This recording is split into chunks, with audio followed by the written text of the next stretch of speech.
Cinq questions d'actualité de ce 1er juillet 2025. Mesdames, Messieurs, bonjour et bienvenue. De partout où vous nous suivez, c'est toujours un honneur de parler avec Monsieur Jean-Faustin Omatoko Olamba. Il est chargé d'affaires en pied de la République démocratique du Congo.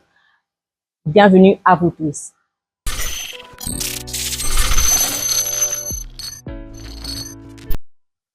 Bonjour, Excellence. Bonjour, Madame Elia. Vous allez bien? Très bien.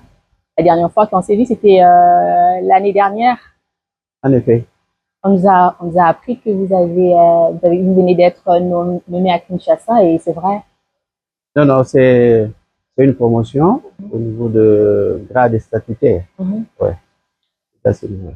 Okay. Est-ce que vous pouvez vous présenter face au public? Vous êtes Jean-Faustin Omalanga. Vous pouvez un peu nous parler de votre parcours, juste un petit peu. Et vous êtes père de famille, je crois. Oui. Je suis, comme vous venez de dire, mon nom c'est Jean-Faustin Omatoko Olamba. Et je suis né dans une famille de 9 enfants, d'un même père et d'une même mère. Je suis père de famille de 4 enfants. Et mon cursus, je ne sais pas si c'est le cursus académique ou le cursus professionnel, mais je préfère parler plus du cursus professionnel, académique, et ça peut venir après. Mais le cursus professionnel, c'est que j'ai commencé fonctionnaire au niveau de la direction juridique des affaires étrangères et j'ai gravi les échelons administratifs jusqu'au niveau de directeur. J'ai été conseiller juridique à l'ambassade de la République démocratique du Congo à Paris. Mais avant cela, j'ai été conseiller du ministre chargé des Affaires étrangères, chargé du système des Nations Unies. Avant d'être affecté à Paris comme conseiller juridique. Ah, c'est au Congo. Oui, là, au cabinet, c'est au Congo. Mais avant d'être affecté à Paris comme conseiller juridique au sein de notre ambassade. Et puis après, j'ai été affecté ici, en Lisbonne, disons, à Lisbonne, comme chargé d'affaires en pied. C'est depuis 2022. Voilà, de manière amassée, mon cursus. Mais avant cela, avant de venir aux affaires étrangères, j'ai été avocat, stagiaire, au barreau de Kinshasa, Gombe. Voilà. Okay. 65 ans après, la RDC vient de célébrer ses 30 juin. Est-ce qu'il y a-t-il des avancées positives? Bon, ça ne peut pas manquer. Ça ne peut pas manquer des avancées significatives. Lorsque un enfant naît, il grandit, il devient adulte et puis il devient responsable de lui-même. Nous sommes devenus responsables de lui-même depuis 1960, c'est-à-dire que nous avons 65 ans d'âge. On ne peut pas dire qu'il n'y a pas d'avancée significative, d'autant plus que en termes de souveraineté et développement. J'aimerais d'abord revenir sur la question de l'indépendance, avant de la souveraineté. Je préfère plutôt le terme souveraineté, parce que dans le jargon international, on parle généralement pas de l'indépendance, mais de la cession d'un territoire à la souveraineté nationale et internationale. Pourquoi souveraineté? Parce que, pour prendre le cas de la République démocratique du Congo, le territoire que nous occupons actuellement était une colonie. C'est-à-dire que c'est un territoire dont les habitants ne se gouvernaient pas seuls. Ce sont les autres, notamment la métropole, donc la Belgique, qui géraient non seulement les hommes, c'est-à-dire le peuple ou la population qui restait dans ce territoire, mais aussi les institutions de ce territoire-là.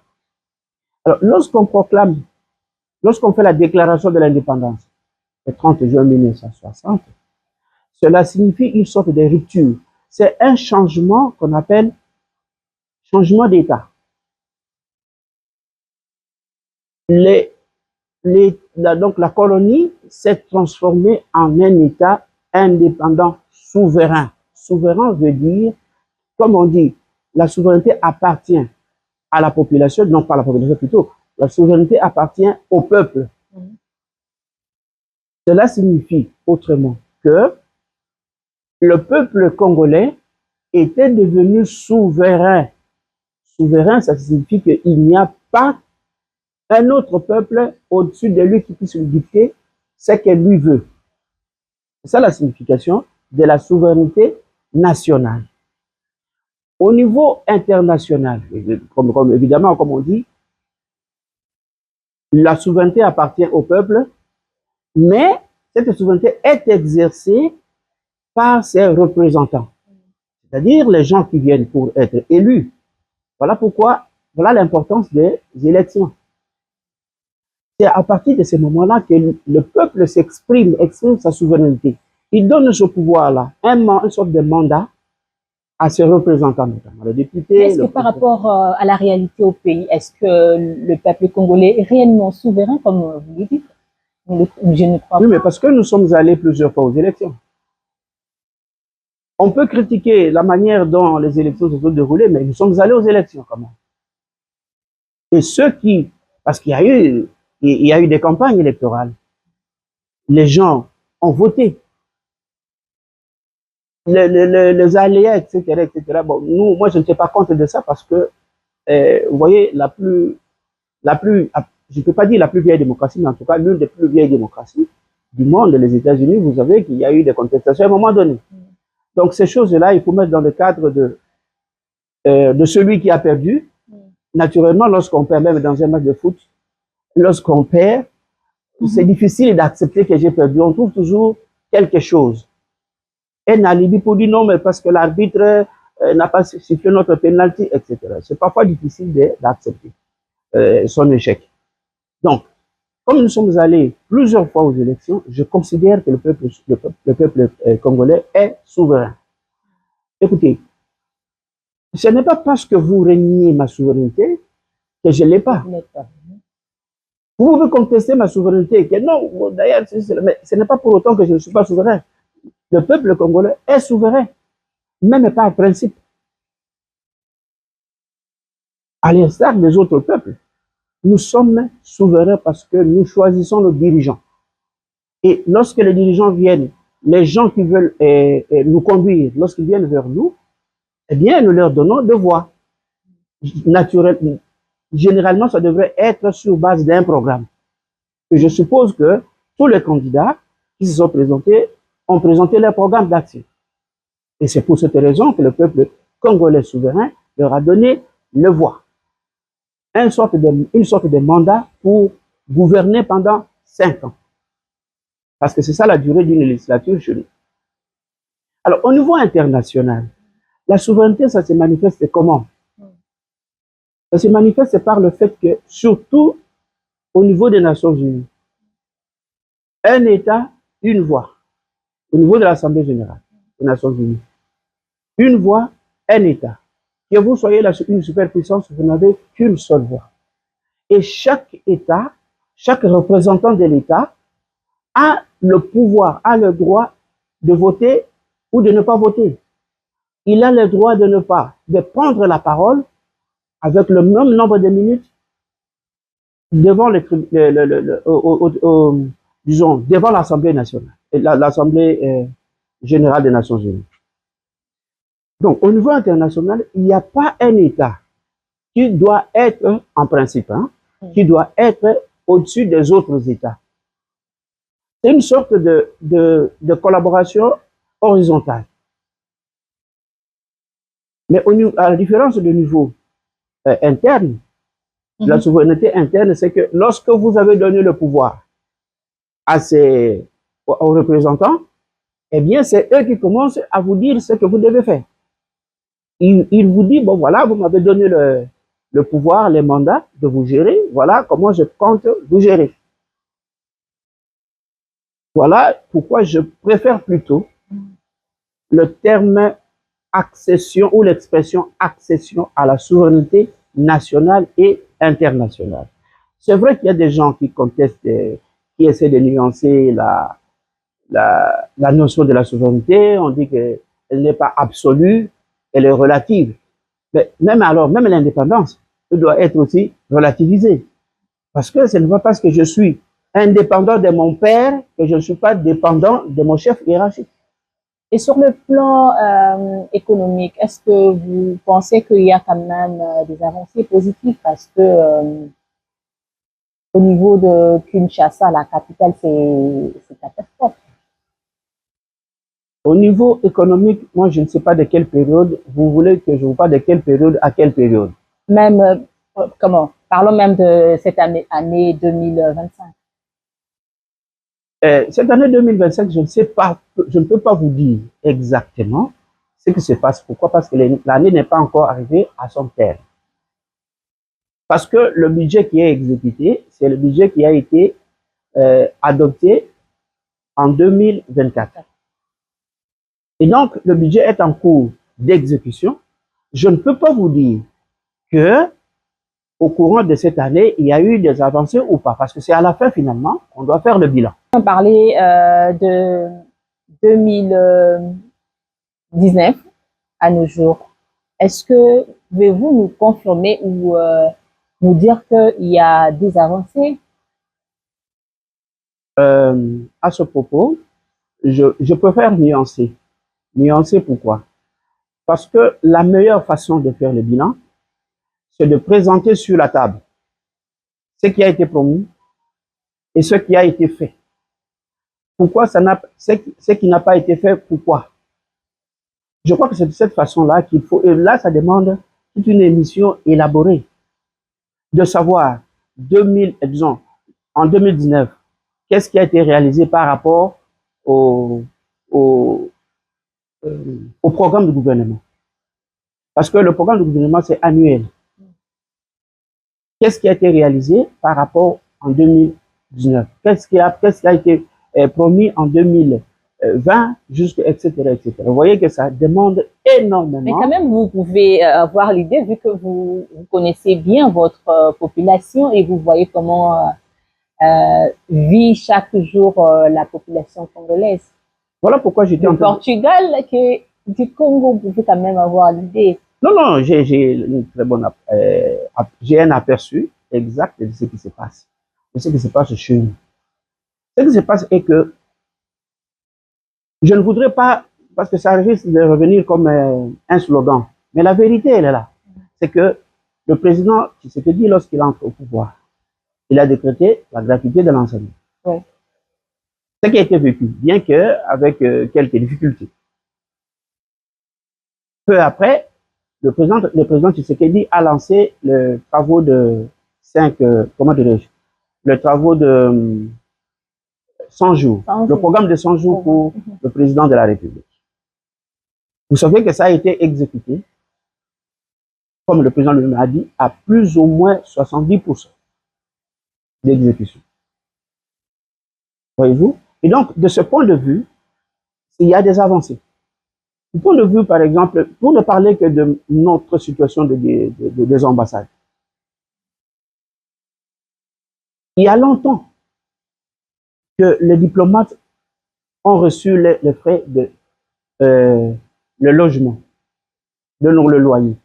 Il y a longtemps, il y avait longtemps qu'on a reçu. Mais depuis l'entrée du président Tshisekedi au pouvoir, nous recevons, aujourd'hui, c'est une dignité pour nous, nous recevons les frais de fonction, plutôt le loyer et à temps. Nous recevons également, même pour ceux qui sont rappelés à la centrale, ils reçoivent les frais des rapatriements et ceux qui sont envoyés reçoivent aussi les frais d'installation. Nous avons appris à certains ambassadeurs où ils réclament leur véhicule et tout. Je ne sais pas si le Portugal fait partie de ces lots des ambassades qui réclament. Bon, disons que ce n'est pas réclamé comme tel, peut-être relancer les dossiers. Il n'y a pas de raison parce que c'est l'État lui-même qui a décidé ainsi. Donc, ce n'est pas une question de réclamer comme tel, mais c'est juste nous relançons les dossiers parce que nous n'avons pas encore reçu de véhicules. Nous faisons juste relancer le dossier. Je sais que les autorités qui nous gèrent, notamment la ministre d'État, Madame Thérèse Kaikwamba Wagner, je crois qu'elle reçoit les doléances, elle reçoit les relances que nous faisons, et je sais que le moment opportun, il y aura toujours des véhicules, parce que l'objectif était de rendre un peu la lettre de noblesse à notre diplomatie. Parce que c'était parfois ridicule que des chefs de mission qui vont dans des réunions par des taxis. C'est ridicule. Parce que je dois vous dire quelque chose. Dans la diplomatie, le paraître est un atout important. Parce que parfois, vous ne pouvez ne pas parler, les gens vous regardent tout simplement et ils se font une idée de ce que vous êtes. Voilà pourquoi les ambassades, généralement, ils sont logés dans beaucoup de cas, dans la capitale. Non seulement dans la capitale, mais dans les quartiers UP. Parce qu'on suppose que les ambassades représentent, ou le chef de mission représente un prince qui est l'État. Donc, un prince n'est pas un misérable. Et nos autorités savent bien, ont conscience de cette situation. C'est pourquoi le chef de l'État ne ménage aucun effort avec Madame la Première ministre. Ne ménage aucun effort pour que la diplomatie retrouve ses lettres de noblesse. Et je crois que nous sommes sur la bonne voie. Déjà, on n'est pas ridiculisé par le fait qu'on n'a pas payé le loyer ici, on n'a pas payé cela. Là, c'est vraiment, pour ne parler que de mon point du point de vue de la diplomatie, je pense que c'est quelque chose de très important, et même pour parler de la fonction publique en général. Aujourd'hui, il y a un recensement qui est en train d'être fait de tous les fonctionnaires de l'État, parce que le ministre Iliao a constaté que il y a eu beaucoup de fictifs. C'est-à-dire les gens qui ne sont pas en réalité des fonctionnaires, mais qui touchent l'argent de l'État. C'est déjà quelque chose d'hyper important. Aujourd'hui, dans certains coins du pays, les enfants qui ne connaissaient pas ce que c'est être un bâtiment d'école, aujourd'hui, dans certains coins du pays, ils voient des bâtiments sortis de la terre, et aujourd'hui, les enfants sont heureux, eux-mêmes les enseignants sont contents d'étudier dans les bonnes conditions. Je ne dis pas, parce que je ne peux pas me verser dans l'angélisme, je ne suis pas de ce côté-là. Je voudrais juste montrer que il y a non seulement la volonté, mais il y a des moyens mis en œuvre pour réaliser. Mais qu'est-ce que vous voulez? Le cœur de l'homme est tortueux. Le président de la République ne doit pas, ou comme Madame la Première ministre, ne peut pas être partout. Tout comme le ministre de l'Éducation, donc tous les ministres du gouvernement central ne peuvent pas être partout pour suivre, parce qu'on peut donner un marché à un entrepreneur pour aller construire des hôpitaux, pour aller construire des salles de cours pour les enfants. Mais si quelqu'un détourne, ce n'est pas la faute de Mais il y a quand même le suivi. Justement. Mais lorsque quelqu'un détourne, même si vous le poursuivez, je dois vous dire quelque chose. Mais je dois vous dire quelque chose. Vous savez que l'infraction là de détournement, si vous lisez le code pénal, et cette fois-ci, c'est terrible. Ça se limite juste à la avec peine pénale. L'actuel gouvernement, mais c'est terrible. Non, mais le problème, c'est que au niveau au niveau du droit, du point de vue juridique, c'est que l'infraction de détournement là ne se limite qu'à condamner à peine de travaux forcés. Ce qui fait qu'on a du mal à récupérer ce qui est détourné. On a du mal à récupérer ce qui est détourné. Là, c'est en loi ou... C'est la loi. La loi congolaise. La loi congolaise, vous allez dire que seulement à punir quelqu'un pour les travaux forcés. Oh. Mais quand on parle de travaux forcés, parce que j'ai même vu VK à l'époque a été condamné de 13 ans ou 20 ans, quelque chose de travaux forcés et tout. Mm. Mais à la fin de compte, il est l'actuel président de l'Assemblée nationale. Quand on dit travaux forcés, essaie un peu de nous éclaircir là-dessus. Comment ça se passe? Malheureusement, jusqu'à ce jour, on n'a pas pris les mesures d'exécution. C'est-à-dire, la loi dit que on va vous condamner à autant 20 ans, 10 ans de travaux forcés. Mais le législateur ne dit pas comment ça s'exécute. Parce qu'il fallait avoir des mesures d'exécution. Les mesures d'exécution vous donnent la manière dont la peine va être exécutée.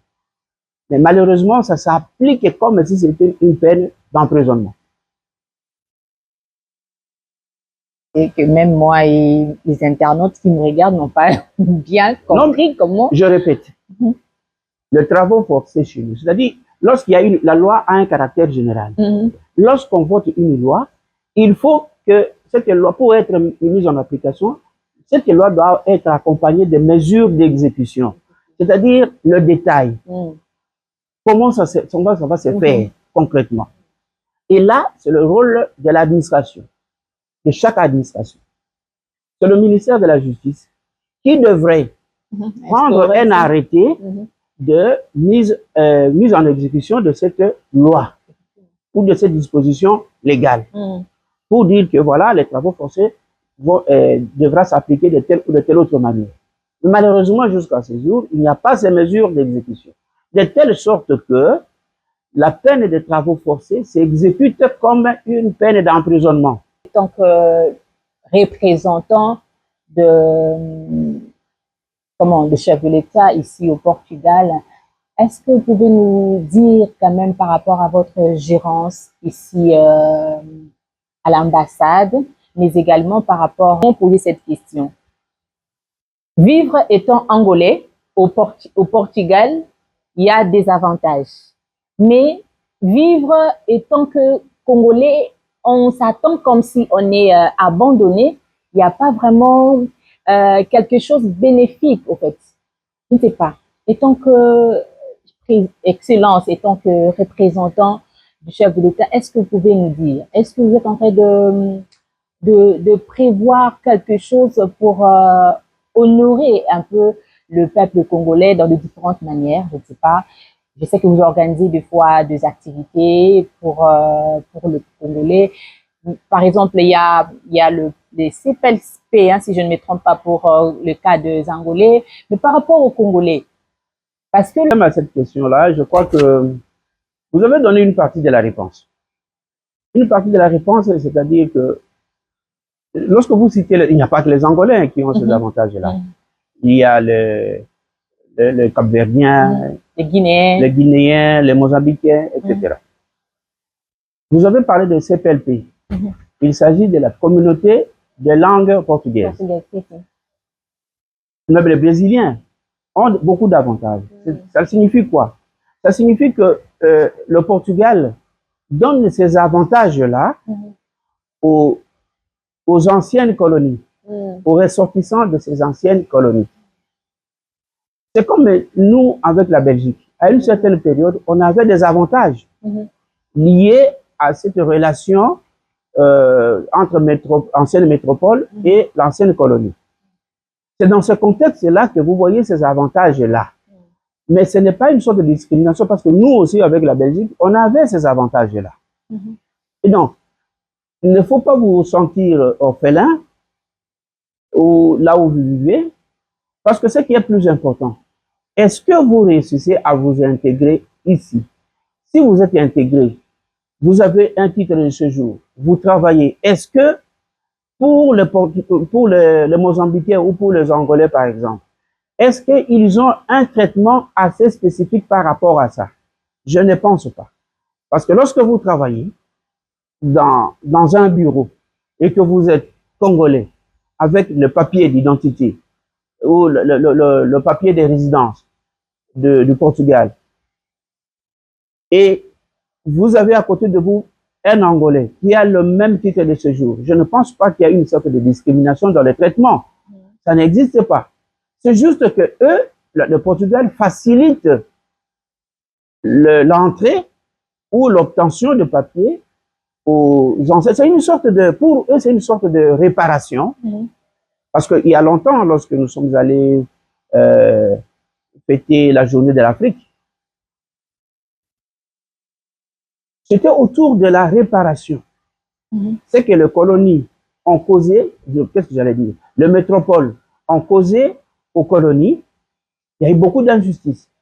Et pour eux, c'est une occasion pour eux de réparer ce qu'ils ont causé comme tort aux populations de leur colonie.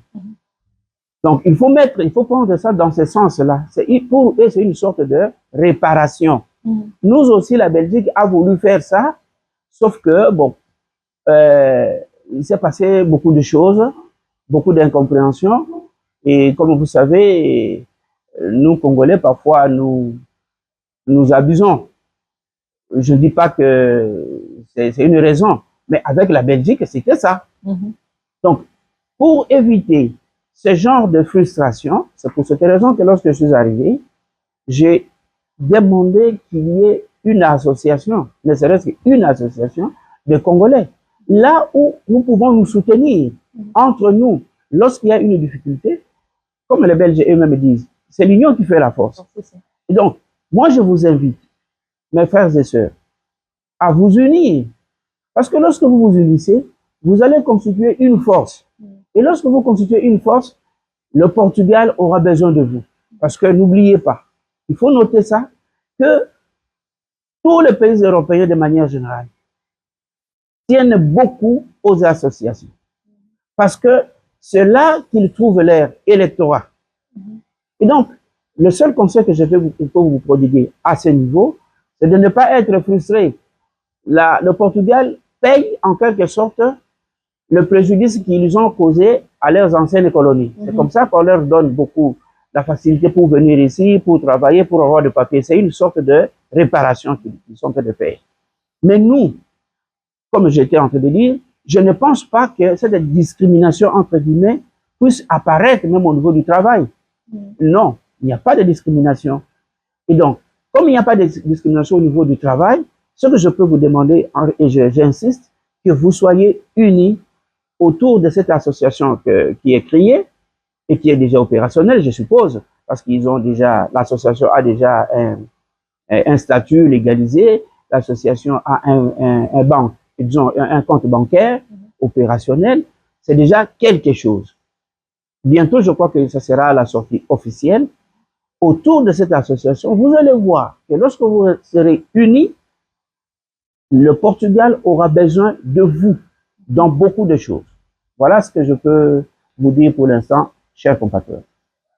Merci beaucoup, Excellence. Est-ce que vous pouvez nous parler sur le plan culturel? Quelle relation y a-t-il entre le Congo et le Portugal? Vous savez, madame, merci pour cette question. Entre le Portugal et la République démocratique du Congo, il y a un accord culturel qui a été signé dans les années 72-79. Mais vous savez que à cette période-là, le Portugal venait disons, venait de célébrer la révolution de 74. C'est dans cette lancée qu'il y a eu des accords qui ont été signés, l'accord culturel, notamment. Il y a aussi un accord sur le commerce. Mais il s'est fait que le Portugal a traversé de situations difficiles parce qu'il était prévu qu'il y ait échange parfois de chercheurs ou même des bourses d'études allouées aux étudiants congolais. Mais il s'est fait que le Portugal a traversé des moments difficiles. De telle sorte que tous ces accords, il y a plus ou moins 6 accords qui sont tombés comme en léthargie. Et quand je suis arrivé, j'ai essayé de relancer. Mais il se fait encore que le Portugal n'est pas vraiment prêt à relancer, à discuter sur ces accords-là. Pour la bonne et simple raison que le Portugal dépend encore de l'Union européenne. Donc, les petits projets, c'est pas vraiment étatique. S'il faut vraiment avoir de relations, c'est vraiment au niveau de petits projets. Mais des grands projets du genre échange des étudiants, des chercheurs, etc., ce n'est pas pour l'instant. C'est ce qu'on m'a fait comprendre. Que tous les grands projets passent par l'Union européenne. Voilà, de ce point de vue. Mais moi, je suis allé tenter de relancer ces 6 accords pour que, parce qu'au fait, j'ai expliqué en disant que comment les États ne vivent que des accords. Comment est-ce que nous allons vivre? Nous représentons la République démocratique du Congo. Le Portugal est aussi représenté à Kinshasa. Mais sur quelle base? Mais ce doit être sur base d'un certain nombre d'accords. Comment est-ce qu'on va coopérer s'il n'y a pas d'accord? L'État, c'est comme un être humain, en quelque sorte. Nous vivons tous les jours. Nous vivons tous les jours des contrats. Quand vous prenez les transports, c'est un contrat de transport. Quand vous allez acheter quelque chose au marché, c'est un contrat de vente, etc. Nous vivons tous les jours des contrats. Mais comment un État, les deux États vivent comme ça, sans contrat? S'il faut parler en termes de contrat, mais sans accord.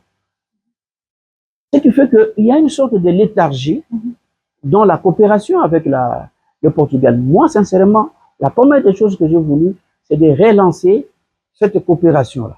J'ai demandé que est-ce qu'il n'y a pas moyen que nous revenions sur les commissions, commission mixte. Mais c'était la réponse que j'ai reçue, c'était que bon, oui, nous voulons bien, mais le Portugal a encore beaucoup de difficultés financières. Il dépend encore beaucoup de l'Union européenne. Et du coup, s'il faut vraiment faire, qu'est-ce que j'allais dire? S'il faut relancer cette coopération, à ce niveau, c'est avec des... Ils ont un système politique assez complexe. C'est-à-dire qu'il faut aller soit au niveau des mairies ou au niveau des régions. Et c'est à ce niveau-là qu'on peut relancer la coopération. Mais les affaires étrangères nous ont dit qu'eux ne peuvent pas garantir. Eux ne peuvent pas garantir ça. Mais si vous voulez aller avec au niveau des régions, nous pouvons aller, sauf que les affaires étrangères ne garantissent pas. Mais là, il y a un problème. Comment est-ce que, parce que c'est le ministère des Affaires étrangères qui est notre interface. Alors, quand le ministère nous dit que non, ils ne peuvent pas garantir parce que ce n'est pas un accord entre États. Ça va être entre une région et l'État. Mais eux, les affaires étrangères, ne peuvent pas garantir ça. C'est là que j'ai trouvé qu'il y a un problème et qu'il faudrait peut-être qu'au niveau de la haute hiérarchie du pays, de la haute hiérarchie, c'est pourquoi je plaide parfois, et souvent d'ailleurs, pour que une haute autorité du pays vienne discuter avec les hautes autorités du Portugal, parce que moi, je me suis limité au niveau des affaires étrangères. Et là, vous venez de soulever un point très important par rapport aux autorités de la République. C'est une des questions que j'aimerais bien vous poser. C'est vrai que nous sommes pratiquement à la fin. Je ne sais pas. Pourquoi il n'y a pas, nous voyons, de visite de ministres et tout consorts dans d'autres pays européens. Mais pourquoi ici, il n'y a pas trop de visites? Il y a récemment la première ministre, Judith, qui était allée au Japon. Mais je ne sais pas. Pourquoi ici au Portugal, il n'y a pas trop de visites de ce genre? Bon, la même question peut être posée à notre ambassade, par exemple, au Tchad, ou notre ambassade en Mauritanie.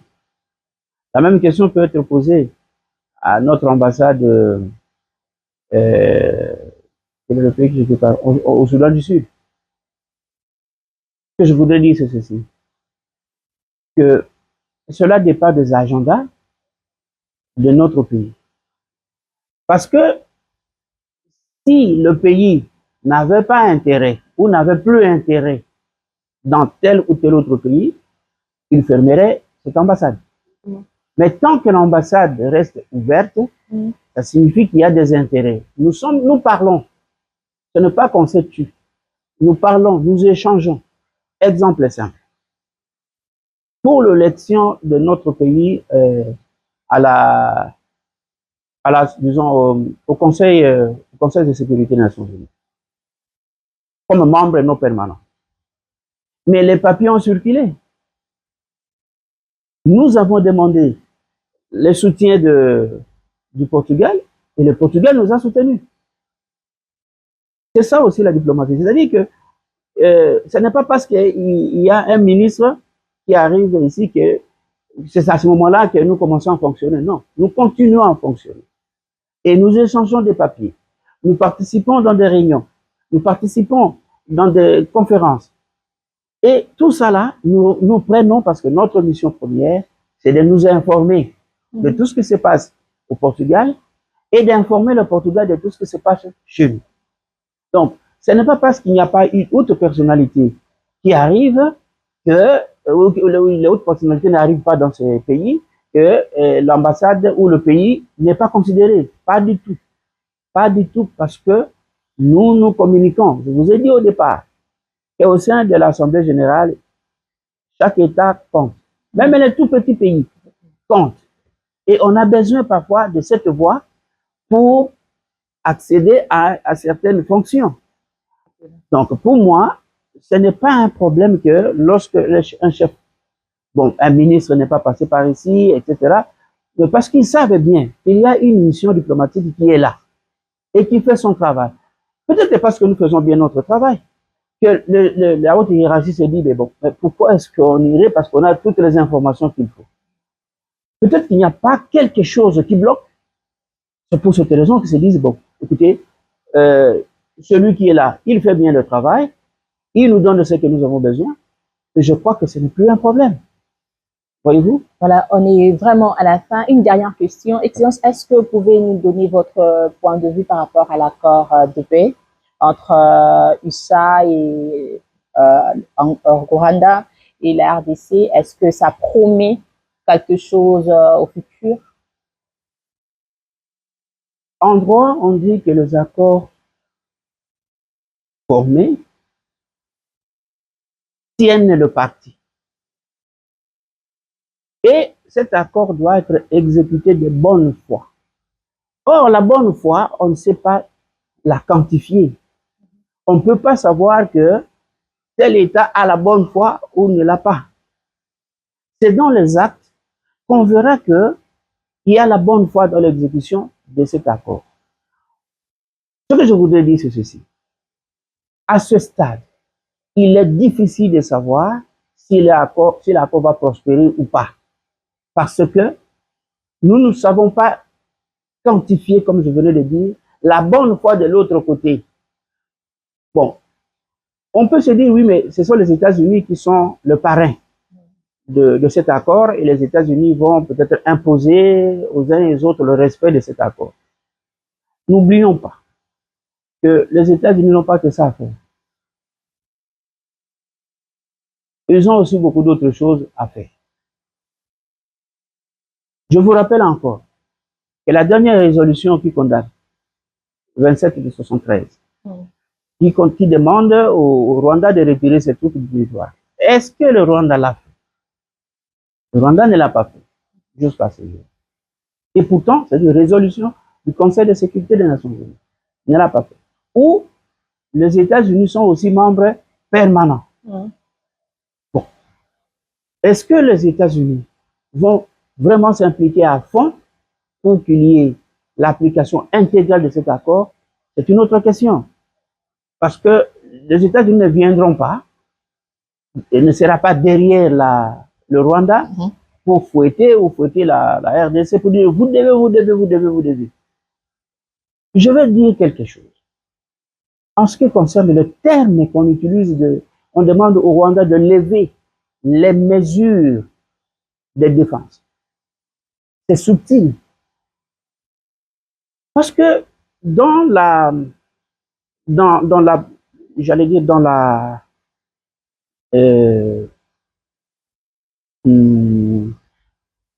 politique de défense du Rwanda,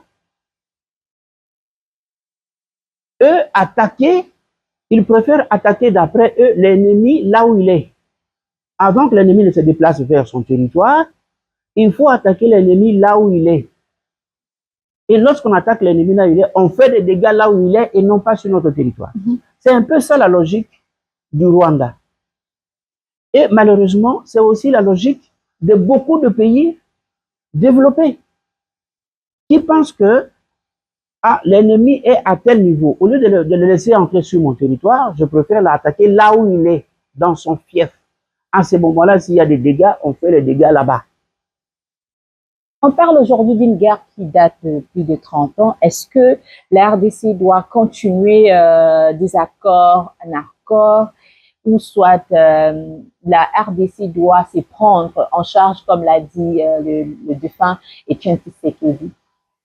Mais je vous ai dit tout au départ que les États ne vivent que des accords à travers la politique internationale. Tous les États ne vivent que des accords. Donc, on ne peut pas reprocher à la République démocratique du Congo de signer des accords. C'est normal. C'est comme un être humain, comme je vous avais dit. On ne peut pas reprocher à la République démocratique du Congo d'avoir signé tel accord et que cet accord n'a pas été respecté, donc on ne signe plus. Non. On doit continuer à signer des accords. Parce que c'est ça la vie d'un État. C'est toujours signer des accords et accords et accords. C'est comme ça que fonctionnent les États. Et tant que nos frères continuent de mourir à l'Est. Mais même lorsque nos frères meurent, regardez, il y a des Ukrainiens qui meurent tous les jours, tout comme des Russes meurent aussi dans ce combat-là.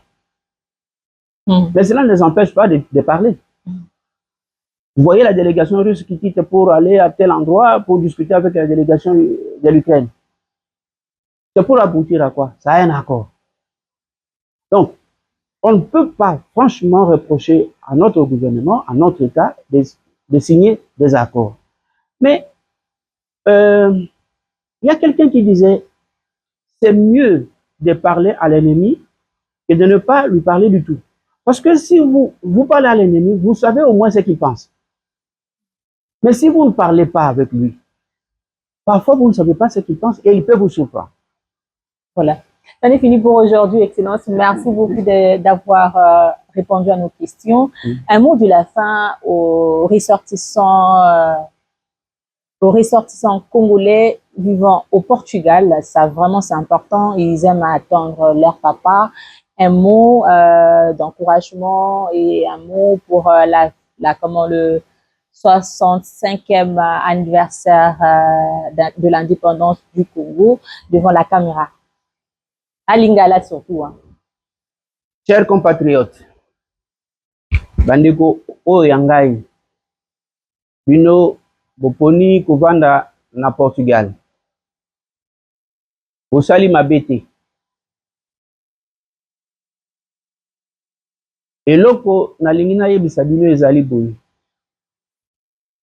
Bozala te na koyima ete ndenge nini ba ressortissant ya Angola ya ba pays mususu ya langue portugaise baza na ba avantage lié lokola na kozwa mikanda awa et que biso ba congolais toza na makambo wana te.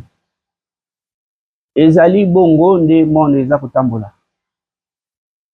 Pona Portugal maye baza kosala wana ezali kolakisa pona bango ndenge ya ko réparer ba makambo ya mabe nyonso oyo basala na bakoloni wana. Ole ya kopesa mbongo, ole ya kopesa mituka, ole ya kopesa ndenge na ndenge bamoni ke ndenge mususu pe ya ko réparer ezali ya kobengisa kobenga batu ya pays na bango ya ancienne colonie na bango baya kosala misala awa. Po bino moko boyebi ete population na bango ezali konuna. Baza na posa ya ba jeune. Po baya kosala misala bango bazoka kosala te.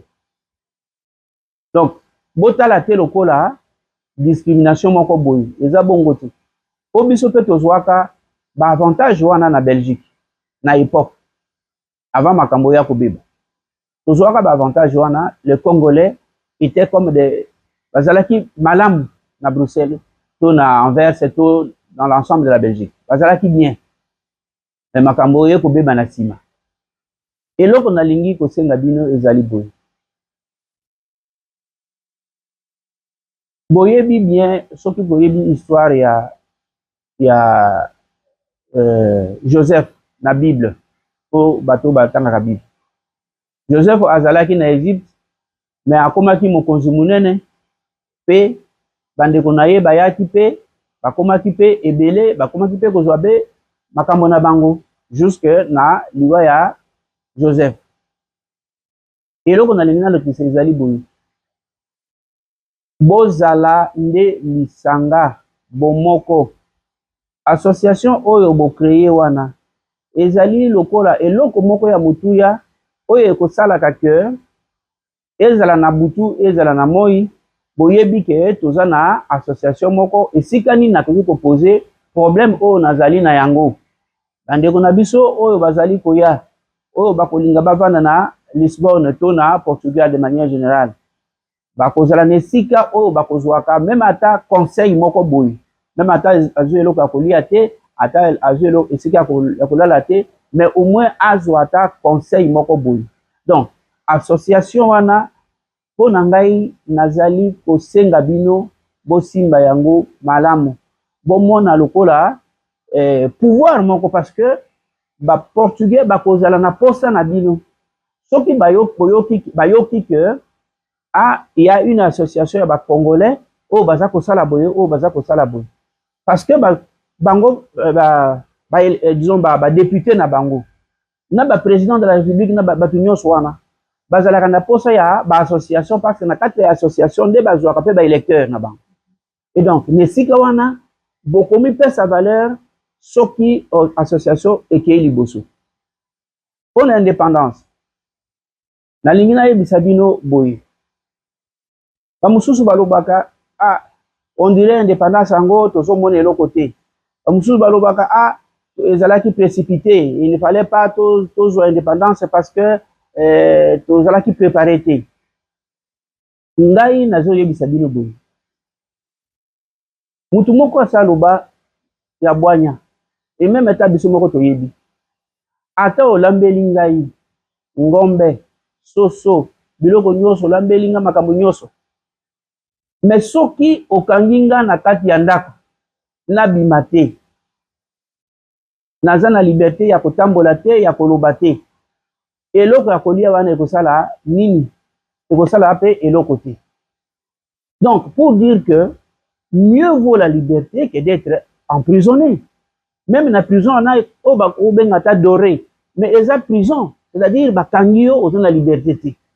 Mais liberté na biso nde sikoyo il faut toyeba ko gérer yango. Tokoki kozonga kaka nsima te ke non tobapesaki biso indépendance mais tosali nango eloko te. Mituna yo moko Congolais nasalaka nini po indépendance wana ezala concrétiser? Oui, tokolobaka l'état nde il faut atia mibeko po na kotala ya solo. L'état asa atie mibeko mo ebele. Moko na biso ayebi mbala boni atosaka mibeko wana. Napesa ndakisa. Bayebisi yo kobwaka matiti awa te.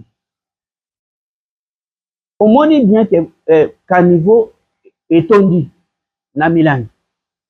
Oye lisusu obakisi milangi wana. Est-ce que na esika wana eza okolobaka naza libre, mais oza libre na condition ya ndenge wana te. Wana ezopesa lokola libertinage, ezobebisa liberté na biso. Biso moko toyebaka ete mboka eza ya biso. Indépendance wana ou souveraineté wana eza kolakisa ete tokomi basomi na biso. Na tango ya kala tozolobaka no papa na biso ya indépendance bazalaki batangaki mingi te likambo te, mais biso totangi makasi. Eloko nini ezangi biso po totia mayele oyo biso toza nango na pratique po te ezala ke na esika nga nazali nabongisaka comme Mobutu disait moto na moto abongisa esika ye azali esika nga nazali na ndako na ngai napesa bino ndakisa peut-être kosekisa bino na Kisasa na tango tozali kolela bibembe na bandako ezalaki soki ebembe moto akufi nde toye kotia peinture na mur kotia peinture na ndako parce que bato bakoya mais ozosalela bato ou bien ozosalela yo moko soki ndako eza salite yo kobongisa ndako na yo kaka jour ke okoyamba bapaya mais ndako na salite wana soki mabe ekomeli yo malade ekomeli yo est-ce que mopaya nde akozwa yango eza yo moko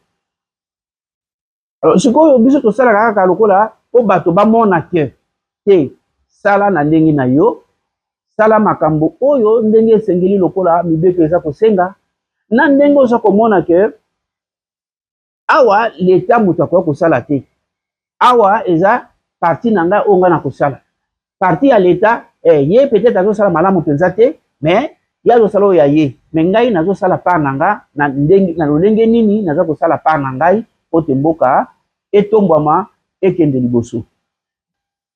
Voilà, ça n'est fini pour aujourd'hui, mes amis. C'était vraiment un grand plaisir pour nous de parler avec le chargé d'affaires en pied de la République démocratique du Congo au Portugal, d'Excellence Messieurs Jean-Faustin Omatoko Olamba. C'est vrai que son nom, c'est un peu compliqué là, mais quand même, on veut les voir.